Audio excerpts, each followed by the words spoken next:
नमश्चंडिकाई। नवरात्र आरंभ होने के कुछ दिन पूर्व ही कई तथाकथित आचार्यों के द्वारा सोशल मीडिया के माध्यम से अमुक समय पर कलश स्थापना करें, अमुक समय पर ना करें, ऐसे कई भ्रामक तथ्य प्रसारित कर दिए जाते हैं, जिससे जो सद्गृहस्थ हैं उनके मन में भ्रम उत्पन्न होने की स्थिति बन जाती है। आइए जानते हैं शास्त्रों में कलश स्थापना के प्रमाण क्या हैं। सर्वप्रथम तो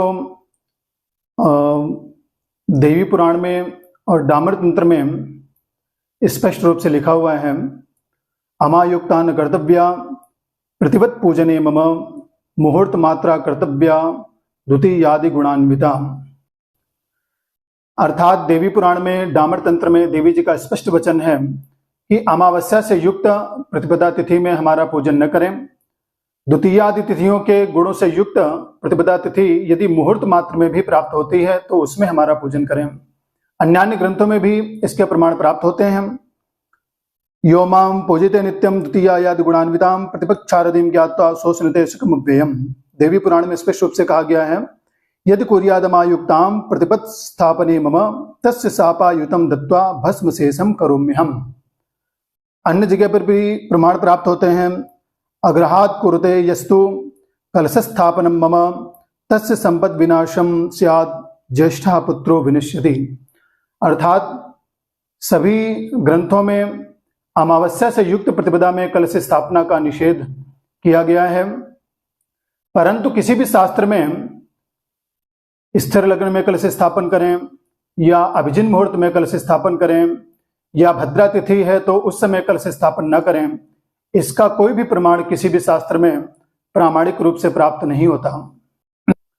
देवी पुराण में एक अन्य स्थान पर प्राप्त होता है, कुहु काष्ठोप संयुक्ता वर्जयेत प्रतिपत्तिथिम राज्यनाशाय सा प्रोक्ता निंदिता चास्व पूजने। अर्थात प्रतिपदा तिथि से अमावस्या की यदि एक घड़ी भी यदि युक्त है तो ऐसी प्रतिपदा तिथि का त्याग कर देना चाहिए।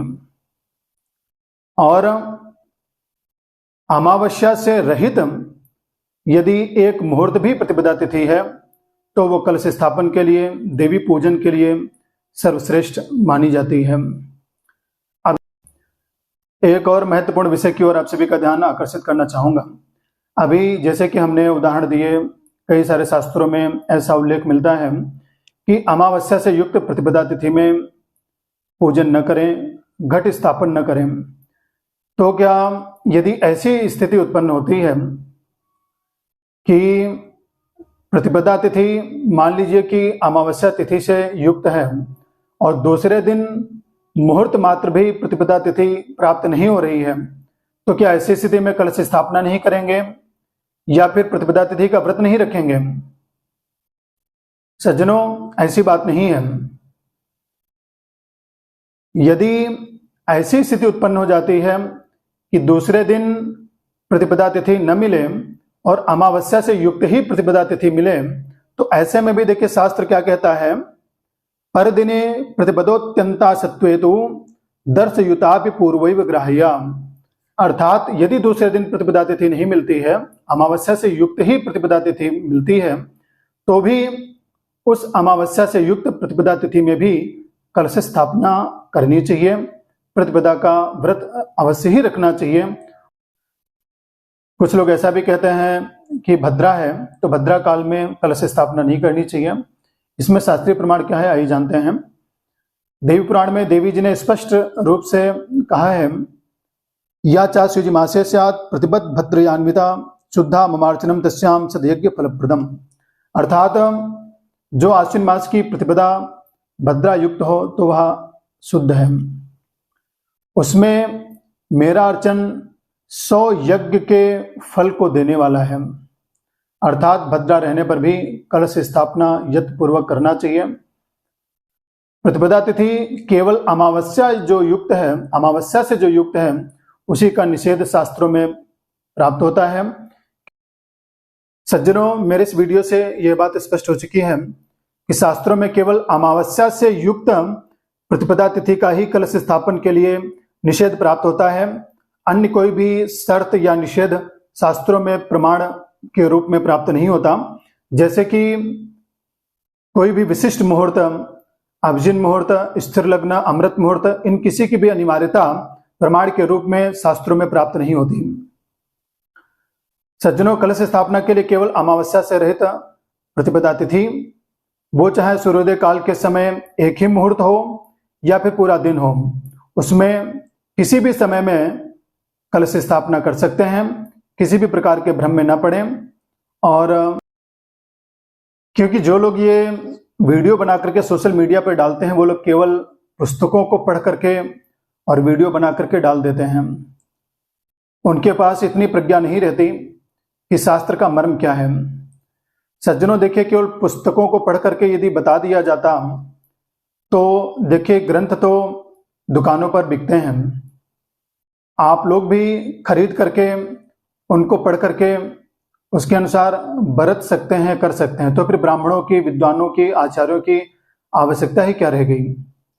सज्जनों, शास्त्रों को समझने के लिए प्रज्ञा अर्थात विवेक की आवश्यकता होती है।